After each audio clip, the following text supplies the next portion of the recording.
ಎಲ್ರಿಗೂ ನಮಸ್ಕಾರ. ಅನು ಕಿಚನ್ಸ್ಗೆ ಸ್ವಾಗತ. ಗಣೇಶ ಹಬ್ಬಕ್ಕೆ ಕಡುಬಿಲ್ಲ ಅಂದ್ರೆ ಹೆಂಗಾಗುತ್ತೆ ಅಲ್ವಾ? ಅದಕ್ಕೋಸ್ಕರ ನಾನಿವತ್ತು ನಿಮ್ಗೆ ಸಿಹಿ ಕಡುಬು ಮಾಡೋದು ಹೇಗಂತ ತೋರಿಸ್ಕೊಡ್ತೀನಿ. ಬನ್ನಿ ನೋಡ್ಕೊಳ್ಳೋಣ. ಕಡುಬು ಮಾಡೋದು ತುಂಬಾ ಕಷ್ಟ ಏನಲ್ಲ. ಒಂದ್ಸತಿ ನೋಡ್ಕೊಳ್ಳಿ, ಆದ್ಮೇಲೆ ನೀವೇ ಆರಾಮಾಗಿ ಮಾಡ್ಕೊಂತೀರಾ. ಕಡುಬು ಮಾಡೋದಿಕ್ಕೆ ಮೊದ್ಲು ಹೂರ್ಣ ರೆಡಿ ಮಾಡ್ಕೋತೀವಿ. ಹೂರ್ಣ ರೆಡಿ ಮಾಡ್ಕೊಳ್ಳೋದಿಕ್ಕೆ ಹುರ್ಗಡ್ಲೆ ಪುಡಿ ಮಾಡ್ಕೊಂಡು 2 ಬೌಲ್ ಅಷ್ಟು ಹಾಕೊಂತ ಇದ್ದೀನಿ. ಇದರ ಜೊತೆ ಬಿಳಿ ಎಳ್ಳನ್ನ ಹುರ್ಕೊಂಡು ಸ್ವಲ್ಪ ಪುಡಿ ಮಾಡ್ಕೊಂಡು ಹಾಕೊಂತ ಇದ್ದೀನಿ.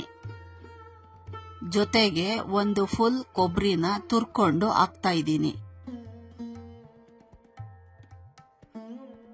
ಸಿಹಿಗೆ ನಾವು ಸಕ್ಕರೆ ಹಾಕೊಂತಿಲ್ಲ, 1 ಅಚ್ಚ ಬೆಲ್ಲನ ತುರ್ಕೊಂಡು ಹಾಕೊಂತ ಇದ್ದೀವಿ.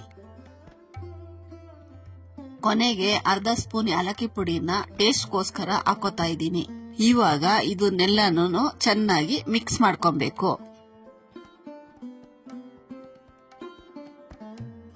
ಹೂರ್ಣ ರೆಡಿಯಾಗಿದೆ. ಕಡುಬಿಗೆ ಹಿಟ್ಟನ್ನ ರೆಡಿ ಮಾಡ್ಕೊಬೇಕು. 1 ಪಾತ್ರೆಗೆ 2 ಬೌಲ್ನಷ್ಟು ಅಕ್ಕಿ ಹಿಟ್ಟನ್ನ ಹಾಕೋಬೇಕು. ಅದಾದ್ಮೇಲೆ ಸ್ವಲ್ಪ ಉಪ್ಪು ಕೂಡ ಹಾಕೊಬೇಕು. ಸ್ವಲ್ಪ ಕಲ್ಸ್ಕೋಬೇಕು. ಇವಾಗ ಇದಕ್ಕೆ ಸ್ವಲ್ಪನೇ ಬಿಸಿನೀರ್ನ ಹಾಕೊಂಡು ಕಲ್ಸ್ಕೊಳ್ತಾ ಬರಬೇಕು. ಒಂದೇ ಸತಿ ತುಂಬಾ ನೀರು ಹಾಕೊಳಕ್ ಹೋಗ್ಬೇಡಿ. ಮತ್ತೆ ಕೈನ ಹಾಕೊಂಡು ಕಲ್ಸಕ್ಕೆ ಹೋಗ್ಬೇಡಿ. ಯಾಕಂದ್ರೆ ಹಿಟ್ಟಿಗೆ ಬಿಸಿನೀರು ಹಾಕಿದ ತಕ್ಷಣ ಹಿಟ್ಟು ತುಂಬಾ ಬಿಸಿಯಾಗಿರುತ್ತೆ. ಕೈ ಹಾಕೊಂಡ್ರೆ ಹಿಟ್ಟನ್ನ ಕಲ್ಸ್ಕೊಳ್ಬೇಕಾದ್ರೆ ಕೈ ಬಿಸಿ ಆಗುತ್ತೆ. ಅದಕ್ಕೋಸ್ಕರ ಯಾವ್ದಾದ್ರು ಸೌಟೋ ಇಲ್ಲ ಸ್ಪೂನ್ ಅದರಿಂದ ನಾವು ಹಿಟ್ಟನ್ನ ಕಲ್ಸ್ಕೋಬೇಕು. ಹಿಟ್ಟಿನ ಬಿಸಿ ಇವಾಗ ಕಡಿಮೆ ಆಗಿದೆ. ಅದಕ್ಕೋಸ್ಕರ ಕೈಯಿಂದ ಕಲ್ಸ್ಕೊಳ್ತಾ ಇದ್ದೀನಿ. ನೋಡಿ, ಈ ತರ ಮೃದುವಾಗಿ ಮೆತ್ತಗೆ ಹಿಟ್ಟು ಕಲ್ಸ್ಕೊಳ್ತಾ ಇರ್ಬೇಕು. ಈ ತರ ಕಲ್ಸ್ಕೊಂಡ್ರೆ ಕಡುಬು ತುಂಬಾ ಚೆನ್ನಾಗಿ ತುಂಬಾ ಸ್ಮೂತ್ ಆಗಿ ಬರುತ್ತೆ. ಇವಾಗ ಹಿಟ್ಟನ್ನ ಒಂದ್ ಮಣೆ ಮೇಲೆ ಚೆನ್ನಾಗಿ ನಾದ್ಕೊಬೇಕು. ಹಿಟ್ಟನ್ನ ನಾದ್ಕೊಂಡಿಲ್ಲ ಅಂದ್ರೆ ಕಡುಬು ಮಾಡೋದಿಕ್ ಬರೋದಿಲ್ಲ, ಸೈಡಲ್ಲೆಲ್ಲ ಒಡ್ಕೊಳ್ಳುತ್ತೆ. ಅದಕ್ಕೋಸ್ಕರ ಹಿಟ್ಟನ್ನ ಚೆನ್ನಾಗಿ ನಾದ್ಕೋಬೇಕು.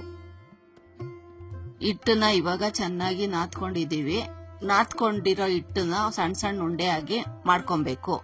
ಯಾಕಂದ್ರೆ ಹಿಟ್ಟನ್ನ ಒತ್ಕೊಬೇಕು, ಅದಕ್ಕೋಸ್ಕರ ಸಣ್ಣ ಉಂಡೆ ಆಗಿ ಮಾಡ್ಕೊಂತ ಇದೀವಿ. ಇವಾಗ ಉಂಡೆ ಒಸ್ಕೊಳ್ಳಕ್ಕೆ ಫಸ್ಟ್ ಕೆಳಗಡೆ ಒಂದು ಕವರ್ ಹಾಕೊಂಡು ಸೆಂಟ್ರಲ್ಲಿ ಹಿಟ್ಟನ್ನ ಇಟ್ಕೊಂಡು ಮೇಲ್ಗಡೆ ಇನ್ನೊಂದು ಕವರ್ ಹಾಕೊಂಡು ಪೊಟ್ಯಾಟೊ ಮ್ಯಾಕ್ಸರ್ ಅಲ್ಲಿ ಜೋರಾಗಿ ಒತ್ತಬೇಕು. ಪೊಟ್ಯಾಟೊ ಮ್ಯಾಶ್ನರ್ ಅಲ್ಲಿ ಒತ್ತಿದ್ರೆ ಹಿಟ್ಟು ಕ್ಲೀನ್ ಆಗಿ ಸ್ಮೂತ್ ಆಗಿ ರೌಂಡ್ ಆಗಿ ಬರ್ತದೆ. ಬೇಕಿದ್ರೆ ನೋಡಿ ಯಾವ ತರ ಕ್ಲೀನ್ ಆಗಿ ರೌಂಡ್ ಆಗಿ ಬಂದಿದೆ ಅಂತ. ಹಿಟ್ಟು ಇವಾಗ ರೌಂಡ್ ಬಂದಿದೆ. ಇದಕ್ಕೆ ಮೇಲ್ಗಡೆ ಇರೋ ಕವರ್ನ ತೆಗೆದು ಸೆಂಟ್ರಲ್ಲಿ ಹೂರ್ಣನ ಹಾಕಿ ಒಂದು ಸೈಡ್ಗೆ ಫೋಲ್ಡ್ ಮಾಡ್ಕೊಬೇಕು. ಕವರ್ನ ತೆಗೆದು ಸೈಡಲ್ಲಿ ಹೂರ್ಣ ಹೋಗ್ದಿರೋ ತರ ಕೈಯಲ್ಲಿ ಹಿಟ್ಟನ್ನ ಪ್ರೆಸ್ ಮಾಡ್ಕೊಂಡ್ರೆ ಕಡುಬು ಹಬೆಯಲ್ಲಿ ಬೇಯಿಸೋದಕ್ಕೆ ರೆಡಿ ಆಗಿರುತ್ತೆ.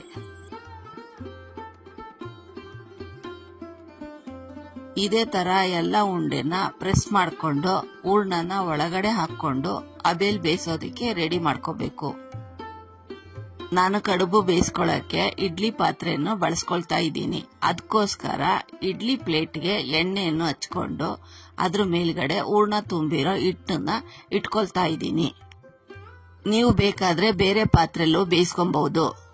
ಪ್ಲೇಟ್ಗೆ ಎಣ್ಣೆನ ಸ್ವಲ್ಪ ಜಾಸ್ತಿ ಹಚ್ಕೊಳ್ಳಿ. ಯಾಕಂದ್ರೆ ಬೇಯಿಸ್ಬೇಕಾದ್ರೆ ಹಿಟ್ಟು ಪ್ಲೇಟ್ನಲ್ಲಿ ಕಚ್ಕೊಳ್ಳೋದಿಲ್ಲ, ಮತ್ತೆ ಎತ್ತಬೇಕಾದ್ರೆ ಕ್ಲೀನ್ ಆಗಿ ಎತ್ಕೊಬಹುದು.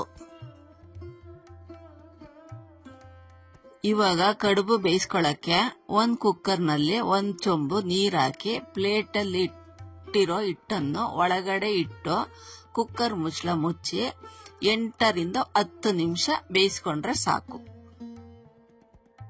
ಇವಾಗ 10 ನಿಮಿಷ ಚೆನ್ನಾಗಿ ಕಡುಬುನ ಬೇಯಿಸ್ಕೊಂಡು ಕುಕ್ಕರ್ ಮುಚ್ಚಳ ತೆಕ್ಕೊಂತಾ ಇದೀವಿ. ನೋಡ್ತಾ ಇದ್ದೀರಾ ಎಷ್ಟು ಚೆನ್ನಾಗಿ ಬಂದಿದೆ ಅಂತ. ಕಡುಬು ತುಂಬಾ ಸ್ಮೂತ್ ಆಗಿ ಎಲ್ಲೂ ಒಡ್ಕೊಂಡೇ ಇಲ್ಲ, ತುಂಬಾ ಕ್ಲೀನ್ ಆಗಿ ಬಂದಿದೆ. ಗಣೇಶನಿಗೆ ಪ್ರಿಯವಾದ ಸಿಹಿ ಕಡುಬುನ ತುಂಬಾ ಸಿಂಪಲ್ ಆಗಿ ಮಾಡಿ ತೋರಿಸಿದ್ದೀವಿ. ನೀವು ಕೂಡ ಮಾಡಿಕೊಂಡು ಹೇಗಿದೆ ಅಂತ ನಮಗೆ ತಿಳಿಸಿ. ಇದೇ ತರ ಸಿಂಪಲ್ ಅಡುಗೆಗಾಗಿ ಅನುಸ್ ಕಿಚನ್ ನ ಸಬ್ಸ್ಕ್ರೈಬ್ ಮಾಡಿ.